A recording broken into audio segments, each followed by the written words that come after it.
और उनके सच्चे साथी अल्लाह से मक्का छोड़कर दूसरी शहर चले गए।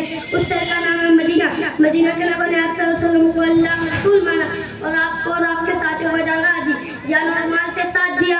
मदीना इससे इस्लाम हर जगह फैला। हमारे रसूल सल्लल्लाहु अलैहि वसल्लम वहाँ पर एक मस्जिद बनवाई है, उस मस्जिद में नमाज पढ़ने का बहुत सवाब है। हमारे रसूल सल्लल्लाहु अलैहि वसल्लम और उनके सच्चे साथी हमारे रसूल सल्लल्लाहु अलैहि वसल्लम का इंतकाल भी यही हुआ है, उनकी कब्र सही भी यही है।